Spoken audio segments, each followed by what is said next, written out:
करीब 7 महीने पहले देश में दस्तक देने वाला कोरोना, साथ में चीन से जंग, तूफान, टिड्डियां, भूकंप, इन सब के बाद अब भारत में आ रहा है त्योहारों का सीजन। पूरे साल का वो समय जिसका भारतीय बेसब्री से इंतजार करते हैं। राखी से शुरू होकर ये त्योहार दिवाली तक चलते हैं और उसके बाद आता है बड़ा दिन और फिर नया साल, जिसका है सबको बेसब्री से इंतजार।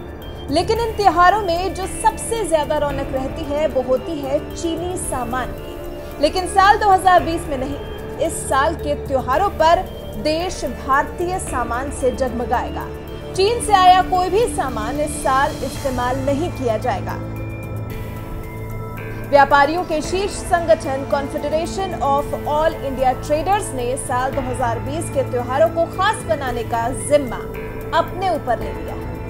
दावा किया है आने वाला हर पर्व त्योहार पूर्ण रूप से भारतीय होगा, यानी कि इन सब त्योहारों में चीनी सामान का पूरी तरह से बहिष्कार होगा और बाजार में भारत के उत्पाद प्रचुर मात्रा में उपलब्ध होंगे।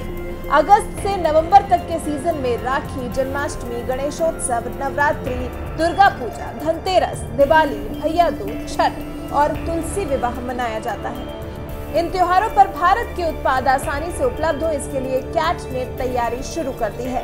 कैट के मुताबिक इन त्योहारों को लेकर व्यापक स्तर पर तैयारी जारी है, जो कि 11 जुलाई तक पूरी हो जाएगी।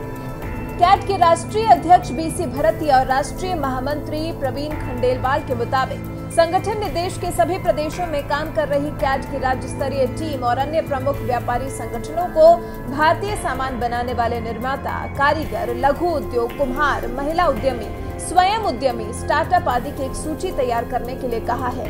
पता करने के लिए कहा गया है कि उनके राज्य में अमूमन कितनी मात्रा में इन त्योहारों के लिए सामान बनता है। इसके लिए कैट ने अंतिम तारीख 15 जुलाई तय की है। इस प्रोसेस के बाद कैट का डेटा बैंक तैयार होगा, जिसके आधार पर देश भर में मांग और आपूर्ति के बीच एक तालमेल बैठाकर मांग को पूरा करने की कोशिश की जाएगी। कैट के इस काम में all India transport welfare association भी साथ दे रहा है। बने सामान को एक जगह से दूसरी जगह पहुंचाने का जिम्मा ट्रांसपोर्टर्स के शीर्ष संगठन ने अपने सिर पर ले लिया है।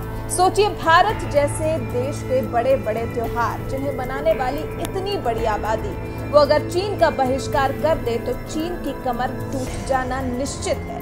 भारत की तरफ से दी गई चोट को भले ही चीन दिखा नहीं पा रहा हो, लेकिन चीन को जो नुकसान हो रहा है उसका सही आकलन तो चीन खुद ही कर पा रहा होगा।